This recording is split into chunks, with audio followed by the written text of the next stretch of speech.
All right. Well, thank you very much for joining us for this presentation. This is, obviously there's been a lot of questions ever since the new federal budget was announced for 2024, and especially related to all of the different tax changes that are coming out. In particular, the capital gains inclusion rate, which is going to impact many people across the board, and especially incorporated professionals. And so we wanted to put this together because we know people have questions about it. So we wanted to put this together and explain some of the details of what the changes are, but also the fact that there are solutions that are out there that can help you to navigate these and actually mitigate a lot of the changes, if not all of the changes, and how they will impact you, your family, your business, your corporation, and so on. So my name is Grant White. I'm an investment advisor and portfolio manager here with Endeavor Wealth Management, and I'm really happy to have alongside me on this one the brains behind this particular webinar, Jay Gandhi, investment advisor, also with Endeavor Wealth Management. Jay, how's it going? Good. How are you, Grant? I'm doing really well. Happy to be on here with you today, and why don't we jump into it with people here? Perfect. That is absolutely great. So let's dive into what the changes are. Now, obviously, there are a lot more changes in the budget than just the capital gains, but let's talk about capital gains right now. Lifetime capital gain exemption is for any business owner that is selling his or her shares in a small business, and they're qualified in their lifetime. They're qualified for a certain amount of exemption on their capital gains, which is going to be non-taxable. Now, where this is not very beneficial is you'd have to be selling shares in the business and not the asset itself. So it might not be as beneficial as people think, but that amount has gone up from just over 1 million to 1.25 million, which is a new exemption rate. Now, on another flip side, the capital gains inclusion rate, which is inclusion of how much gain is going to be taxed. So, for example, I go out, sell shares for with $100,000 capital gain or $100,000 gain. 50% of that up until now used to be taxed. Whereas with the new changes effective June 25th of this year, 66% of that is going to be included in the capital gains, in the tax portion of the capital gains. Now, how does this affect you? For individuals, up to $250,000 annual capital gains is still taxed at 50% inclusion rate. Anything over that will go at 66.6%, so 2/3 inclusion rate. For most individuals, that shouldn't affect them on an annual basis. But where this does come in effect is mostly in estates, where if a non-registered account during the estate liquidation is over $250,000 at the given time of capital gains, then it will affect it at the 2/3 inclusion rate compared to the 50% inclusion rate. On the other hand, where it does affect more individuals is corporations and trust, the individuals that have corporations and trust. All capital gains from $1 for corporations and trust is at 2/3 inclusion rate and not 50%. That's where there is an issue for a lot of individuals that own corporations and trust. But how does it affect that? Well, every corporation has a small business tax rate, which in Manitoba is 9%. Any corporation that earns less than $500,000 of active income in a given year will have the 9% tax rate with the corporation. That tax rate can get grinded down, can disappear slowly and will completely disappear after $150,000 of passive income. The grinding down of the small business tax rate starts at $50,000 of passive income. So between $50,000 and $150,000, that gets grinded down real quick. Now, what's most important for incorporated professionals like yourself is keeping the 9% intact, because after that, anything over that is taxed at 27%. Let's have an example here.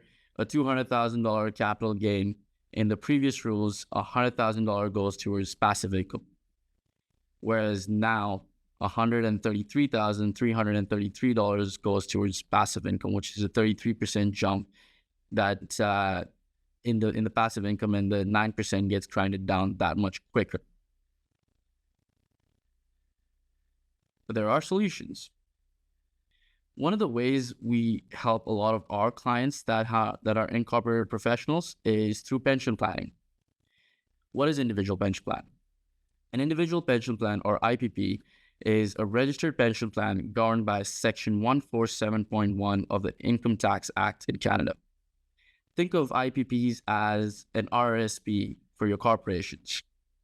Now, how is this different from an RRSP? Is an RRSP has a limit, an IPP also has a limit, but IPP will have 60 to 70% more contribution room compared to an RRSP.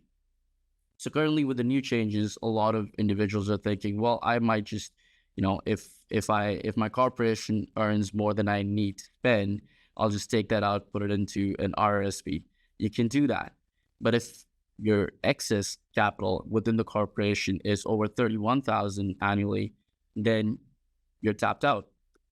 That's where IPP comes in play. If you contribute up to 60 or 70% more, and I can show you here in the next slide what the difference means. If you're maxing out your RSP on an annual basis, you're on that blue section. Whereas if you're maxing out an IPP every single year, you're on that red section. So on the right, we can see here, if an individual is 45 years of age, the RSP contribution would be $31,560. With an IPP, it's $37,500. That's a 19% jump. That's 19% more that you can put into a tax-deferred environment. As you get older, the IPP contribution rate increases much more than the RSP, which is where at age 65, up to 65% more income can be tax-deferred, goes straight into the IPP. Now, what are the benefits of IPP? Well, now that your assets are away from your corporate, your holding company, or your operating company, this can get tax deferred into the IPP. You're protecting yourself from small business tax rate grinding down. You're protecting yourself from getting taxed more or higher with capital gains, because just like RRSP, IPP is registered and cannot be, the capital gains are not taxed within it. Any income during retirement that gets taken out is taxed as income. On an annual basis, capital gains, interest, and dividend does not get taxed within an IPP. So now you've protected yourself from a small business tax rate not getting grinded down. You've protected yourself from capital gains tax, and you're also protecting yourself from creditors. Just like an RSP, an IPP is also protected from creditors. Now, what we have essentially done is we've created an RSP for yourself through your corporation that has a lot more potential to be added on to. Another benefit that I would mention for IPP is that if you are, in a family business, the assets can get transferred from one generation to the next generation in a very tax efficient manner. As long as your future generation is working in the same business as would be for a family business, then those individuals can get added to the IPP. And if something happens to you, those assets stay within the IPP for your future generation, which would be the new beneficiaries of it. Another thing that I would mention where IPP is better than RRSPs is income splitting in retirement. An RRSP, you can only income split after the age of 65. But if you are thinking of retiring before 65, so let's say age 55 onwards, you can start income splitting through an IPP. There are more ways, and I'll ask Grant to explain what some of the other ways that we can use to protect our corporate business owners. Yeah, thanks, Jay. So, just to recap on the one of the major questions that a lot of people are facing today, as it relates to the capital gains inclusion rate, I think that there's a few main problems that people are encountering now that need to be planned for. Certainly, number one is that your tax just went up. I mean, if you are investing through a corporation, your taxes just went up because the inclusion rate is now going to 2/3 versus 50%. And as Jay pointed out earlier, so you're just going to be paying that much more tax. But this also has implications for other areas as well. You're also not going to be generating as much of a capital dividend account going forward either. And so for anybody who's drawing an income from their corporation, whether you're paying yourself a salary or whatever it happens to be, your CDA or your capital dividend account is a notional account, which I'm going to talk a little bit more in a second as it relates to insurance. But that the ability to increase that because of like the 50% capital gain is now diminished because now you're being taxed on 2/3. And so you're only generating actually 1/3 more in CDA room every single year versus 50%, as would have been the case prior to June 25th coming up. And so that's also another issue because not only are you paying more on your investments, but you actually could be paying more income tax on an annual basis if your accountants are taking advantage of your CDA room on an annual basis, which we do in most cases recommend. Obviously, it has to be tailored to the individual situation. So that's another issue that we see going forward. And so there are methods in which you can look at taking care of these, as Jay pointed out, the individual pension plan, which is basically a defined benefit pension plan. That's exactly what it is, actually. No different than what you'd have for if you're a government employee or work for a large corporation. That's exactly what you're doing, is creating a pension plan for yourself. We refer to it, like Jace mentioned, as like a kind of like a corporate RSP because it works very similarly to that. But there are other things, and as Jay alluded to, insurance is another way that you can help yourself out without without having to worry so much about these tax changes going on. So just a brief background on insurance and how it works, because some people have a little bit of understanding of what insurance is, or most people have a little bit of understanding of what insurance is. And so, we want to talk a little bit about some of the mechanics of it. Really, there are a couple different types, and this is just related to life insurance for the discussion today. But there are a couple different types of insurance out there. There's term insurance, and then there's permanent insurance. And there's many different kinds of all of these different things, but we're going to focus in on these two areas, term and permanent. So term insurance is essentially as it sounds. It's available to you. You apply for it and you have it for a certain term, and the price of it is locked in for whatever term that you essentially get approved for. Most common would be like term 20 or term 10 insurance or term 20 life insurance, in which case the pricing and the benefit that you have applied for are locked in for 10 years or 20 years, depending on the term length. What you want to do with all insurance is you're trying to tie the benefit based on your need. And so term insurance works extremely well when it comes to short-term needs, whether it's like, mortgage paying off or other debt elimination or income replacement, things like that. You tie the term to the need. The reality of term insurance is they would never give it to you if they thought that you were going to collect the benefit during the term of the insurance. It's not designed that way. And for that reason, it's meant for like catastrophic events that, you're planning for just in case, but you're hoping obviously they don't happen. And statistically speaking, they're very, very, very unlikely to happen. For that reason, term insurance is extremely cheap. It's the lowest cost form of insurance because, again, the insurers are looking at it from an actuarial standpoint. You're unlikely to ever collect on the benefit. Permanent insurance is different, though. Permanent insurance, as the name suggests, is permanent. And so it's, in fact, if you pay, it's a guarantee that you're going to get the benefit out of a life insurance policy that's permanent, as long as you keep paying for it, basically. And so for those reasons, it's a completely different solution. It's designed to pay out. And because of that, the price that you pay on a monthly basis, annual basis will be a little bit higher because, again, it's guaranteed to pay out. There are other benefits that permanent insurance has, though, and we're going to talk about that in a second.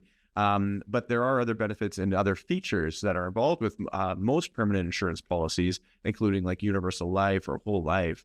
that allows you to take advantage of some opportunities, and in particular helps you within your corporation to be a little bit more tax efficient. So we're going to talk about that right now. So let's just walk through a bit of an example here. I'm going to guide you through what this all means, basically. So you're an incorporated professional, you're an incorporated business owner, you've got a company. You could do this. I mean, we're referring to a holding company here, but you could do this in an operating company as well. But in most situations, it's better to do this through the holding company, and we can talk about that in more detail on a one-on-one. But the point is, you have a holding company. So the first thing that, there's reasons to do all of this stuff. Like, why do you incorporate in the first place? Well, there's a couple of reasons, really. Liability. So the corporation becoming the entity means that you don't have liability personally. If there was something that were to happen where you're getting sued or something like that, you're suing the corporation, so it can protect your personal assets. So that's generally one of the main reasons. The other one is tax. And as Jay was talking about earlier, in corporations, you have the benefit of small business tax rate, which in Manitoba is 9%, but it ranges across the country from 9 to 12%, okay, depending on where you're located. And that's for operating income below $500,000. So if you've got $500,000 or less, you're going to be taxed at that lower small business tax rate, assuming that you're not grinding it down completely from passive income. Which was related more to the rules that happened, that came out of, 2018, 2019, when our federal government changed the rules. This is often referred to as the Morneau measures, if you will. But things changed there, where they created this small business deduction grind down mechanism. So other features of a corporation, which most people are not entirely aware of, is that when you're investing inside of a corporation, unlike personally, all of your investment growth or passive income growth is taxed at a 50%, basically a 50% tax rate. You're essentially taxed at the highest rate. So let's assume that's 50%. Okay. Unlike personally, where you can get dividend tax benefits, it's based on your income level. So you might have a much lower tax rate and so on. It's often more beneficial to invest from a tax perspective personally than it is within a corporation. But they might ask the question then, it's like, well, why do we do this corporation thing in the first place?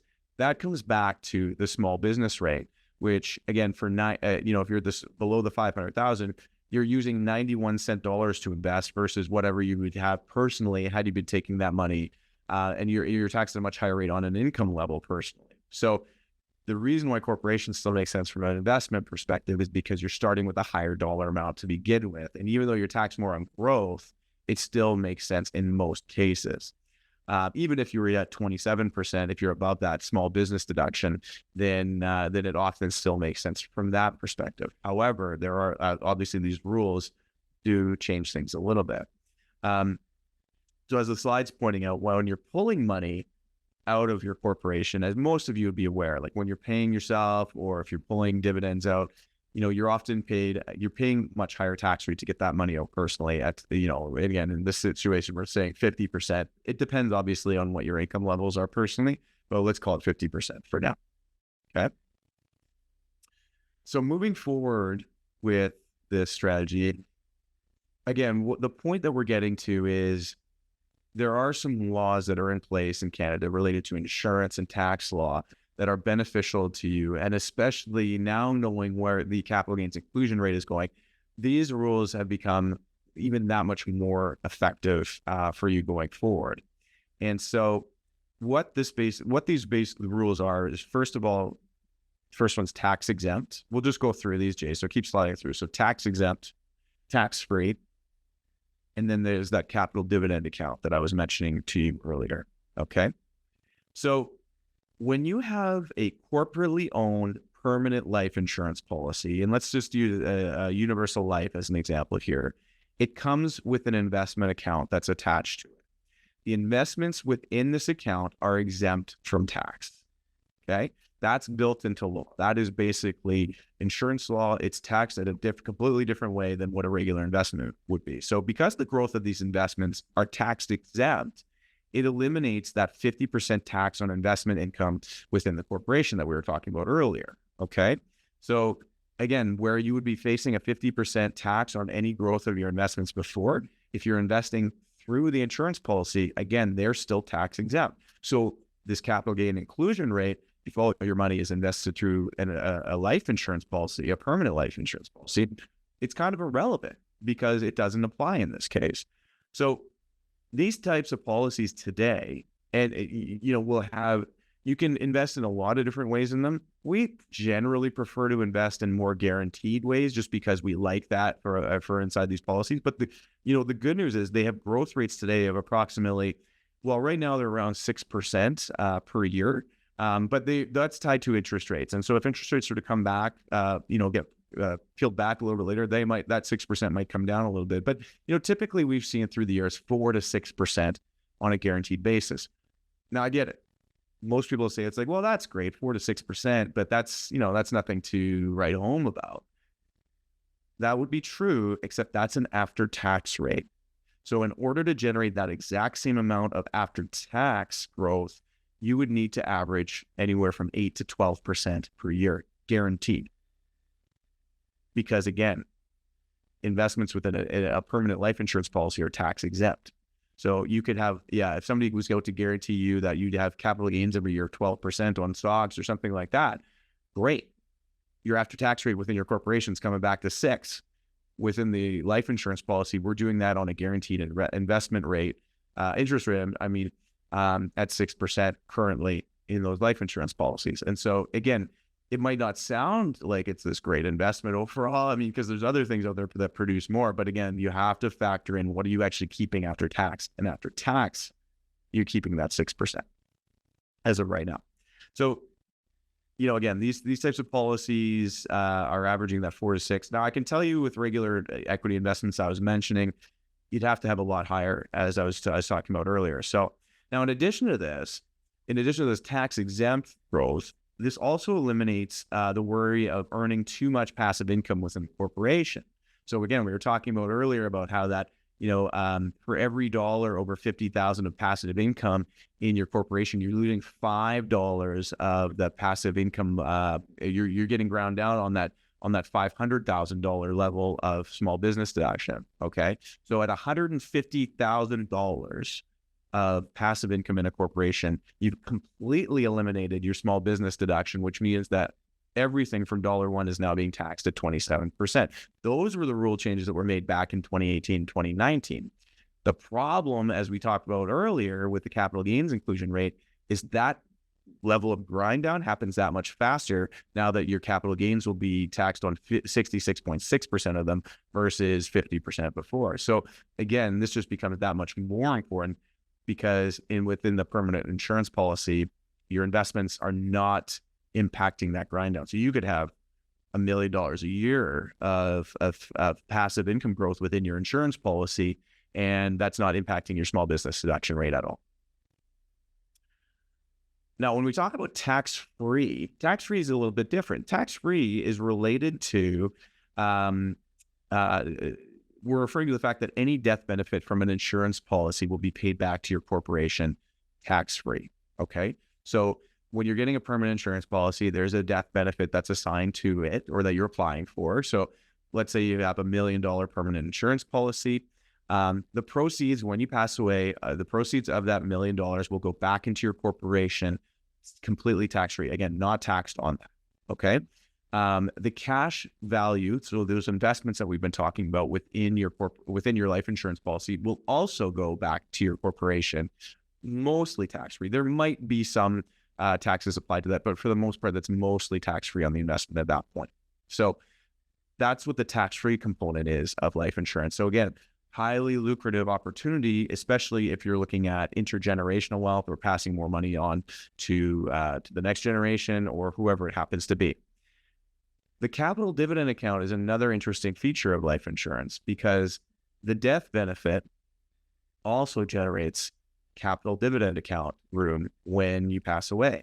And that happens dollar for dollar. So the capital dividend account is a notional account that can be paid out from your corporation to your beneficiaries tax-free as well.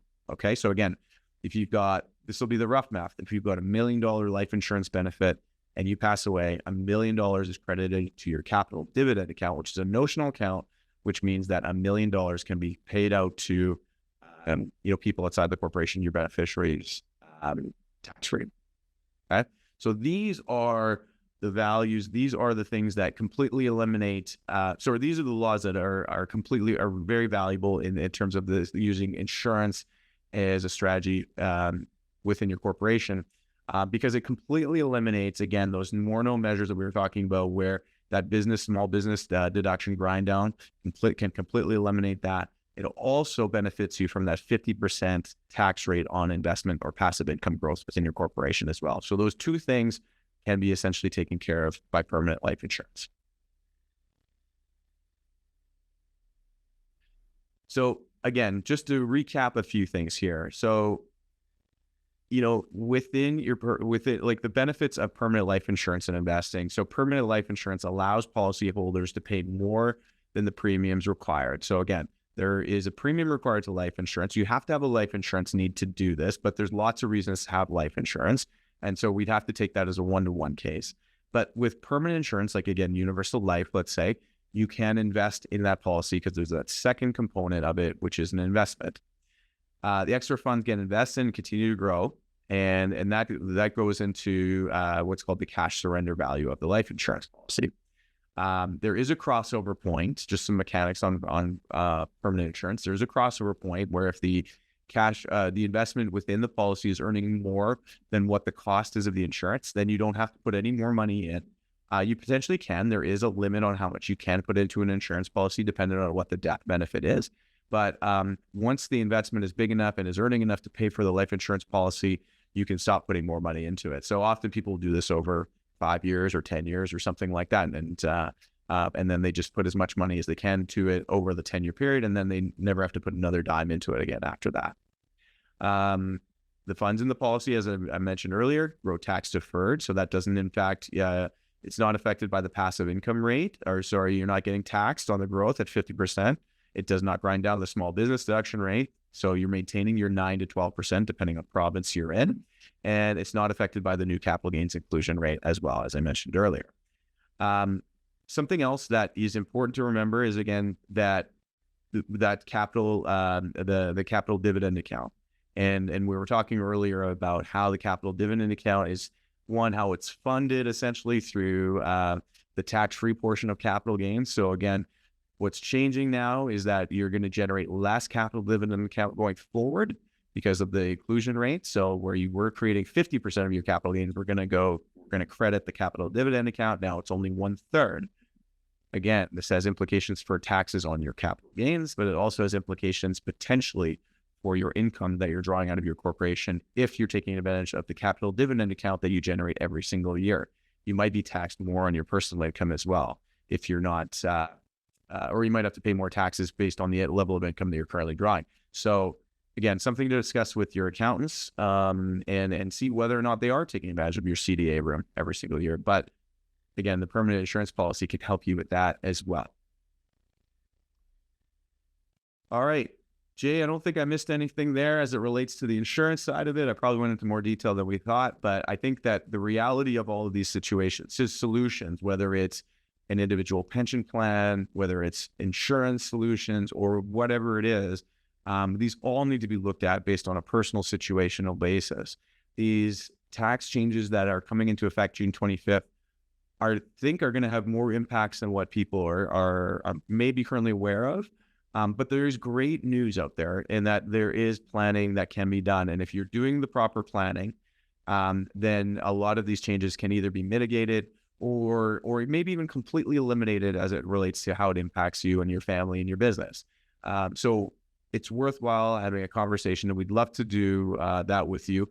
We offer no-cost consultations to evaluate your situation, and then we can look at some of these solutions and many more that are out there to see what would be the best fit for you, your family, your goals for the future, your business, and so on. So, feel free to contact us anytime, and we'd be happy to discuss your own individual situation and look at how these solutions can benefit you. Jay, over to you to close it on. Thank you, Grant. Thank you, everyone else, for joining us for today's webinar. if you have any questions, as Grant said, feel free to reach out to us and we will be happy to chat and go into more one-on-one detail because obviously every situation is different. There is no one size fits all when it comes to tax planning. Thank you for your time. We'll speak to you soon. Take care. Thanks, everybody.